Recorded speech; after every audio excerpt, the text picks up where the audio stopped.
nous avons maintenant la dernière partie qui concerne le chemin vers le paradis. Celui-là, il est plus réduisant et c'est vers là où nous devons nous exhorter à aller. Il a commencé par rappeler les 3 règles majeures qui mènent vers le paradis.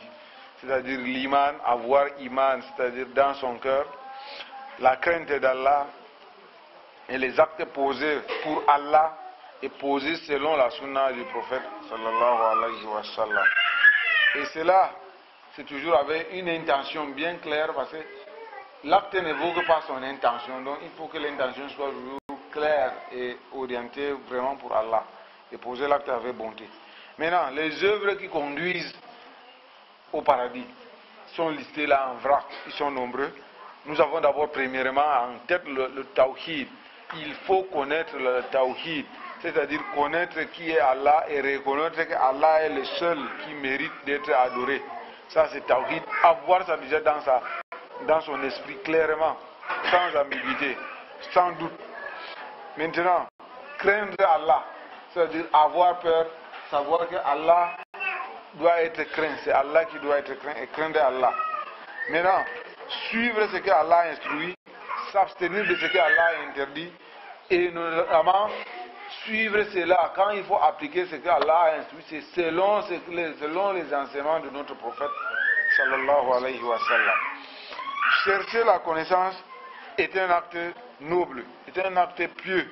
Il faut chercher la connaissance utile et apprendre peut-être encore et aller enseigner. Ça c'est encore meilleur. Rester sur le chemin tracé par le prophète sallallahu alayhi wa sallam. C'est-à-dire, notre vie, tout notre comportement doit être calqué là-bas. Le chemin, le modèle, c'est cela. Ça ne doit pas être pris ailleurs. Et demander le pardon régulièrement, se repentir régulièrement et chaque fois qu'on pose des actes qui sont contraires, on demande rapidement à Allah le pardon. Rester dans la pureté, renouveler ses ablutions. Donc, ça c'est important. Chaque fois qu'on renouvelle ses ablutions, on fait nawafil, même 2 rakats, c'est très important parce qu'il y a également cette notion de faire beaucoup de sujoud, ça renvoie à faire de prières surrogatoires. Quand on dit sujoud, c'est faire des nawafil. Savoir que cela est un acte méritoire qui conduit vers le paradis. Lire le verset de piédestal Ayatul Kursi après chaque prière. Après chaque prière, on doit lire ce verset.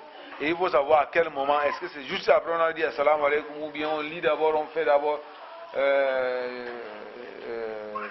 Bagiyat avant d'arriver à cela, et ainsi de suite, savoir le bon moment et le faire. Chaque prière, lire ce verset du piédestal. Il y a également des nawafil qu'on avait évoqué ici l'an dernier, les 12 rakats de la journée. Par jour, il faut faire 12 rakats. C'est très important, les connaître et essayer de les faire chaque fois, chaque jour. C'est très important, ce nawafil-là. Maintenir le lien de parenté est un acte noble. Il faut savoir qu'on doit maintenir le lien de parenté, donner à manger aux pauvres ou bien aux nécessités et prier la nuit. Ça, c'est un ensemble de choses que un musulman doit savoir faire régulièrement. Également, comme un autre paquet de choses, il y a également parler juste, ne pas mentir, dire la vérité, remplir ses engagements. Lorsqu'on prend un engagement, on le remplit. Garder le dépôt, conserver le dépôt et le restituer comme il a été déposé. Et également rester chaste. Cet autre paquet aussi est également une vertu pour des musulmans pour conduire quelqu'un vers le paradis. Maintenant, ça fait partie de ce paquet-là, n'est pas regarder ce qui est interdit. N'est pas également porter la main sur quelqu'un, c'est-à-dire ne pas taper ou bien porter atteinte à quelqu'un avec sa main. Ça, c'est dans le paquet de rester chaste, de garder le dépôt, de restituer, de respecter les engagements. Également, comme d'autres vertus, il faut bien éduquer. Si lorsque quelqu'un a parmi ses enfants 3 progénitures, 3 filles, même si ce sont ses propres enfants ou bien des enfants qu'il a pris ailleurs et il les a éduqués jusqu'à ce qu'ils ont compris la religion, ensuite il les a permis, il leur a donné en mariage, ça peut être une raison qui peut conduire vers le paradis bismillah. Également, rester patient, supporter des événements malheureux lorsqu'ils surviennent. Être vraiment patient, ne pas pleurer et se plaindre comme si quelque chose avait changé. Restez toujours avec l'ablution, le renouveler. Dès que votre ablution dès que vous prenez l'ablution, vous le renouvelez. Vous restez permanemment en ablution. Ça, c'est très important comme vertu. Et faire doigt après l'ablution, là. Après les ablutions, il y a des doigts qu'il faut faire. Il faut les apprendre et les lire régulièrement. Dans la formulation que le cheikh a donné ici, et les gens ont bien répété. Ça prouve que les gens connaissent cela, mais il faut le faire régulièrement. Et rester attendre la prière. Veiller sur la prière. Donc, par exemple, se lever un peu avant, faire ses ablutions, venir attendre que la prière arrive pour prier. Ça, c'est très important. Et cela est encore plus important pour les hommes. Les hommes doivent faire les prières à la mosquée et aller attendre la prière à la mosquée. Ça, là, c'est très important et c'est un comportement qu'il faut enseigner et pratiquer. Les prières surrogatoires, il faut les pratiquer. Et il y a d'autres prières surrogatoires. On avait parlé de 12 rakats, mais ici, il y a également la prière de lever du soleil. Il faut le comprendre. Quand le soleil se lève, il faut se lever et faire 4 prières, 4 rakats. C'est très important. Et il y a également le doigt qu'on avait ici une fois partagé. On appelle cela le saïd de l'istighfar.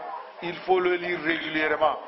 Le cheikh a rappelé, il y a une variante qui concerne bien les femmes et il faut savoir la partie qui concerne les femmes, comment on lit et le lire régulièrement.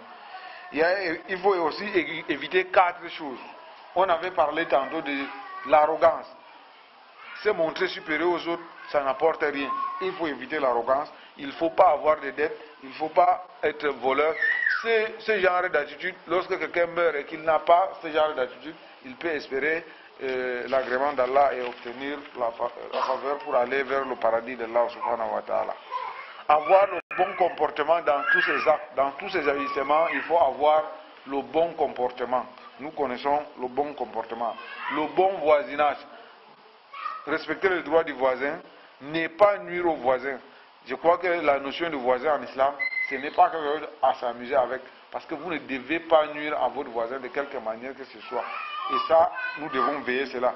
Qu'Allah nous facilite, qu'Allah nous fasse comprendre sa religion. Encadrer un orphelin, l'élever, l'éduquer, jusqu'à ce qu'il devienne une personne complète, ça aussi c'est une vertu. Également, les animaux, lorsqu'on les élève, il faut les élever avec miséricorde. Ne pas malmener les animaux, ne pas les faire du tort pour rien. S'aimer, 2 personnes qui s'aiment pour Allah et se séparent pour Allah, nous connaissons le hadith.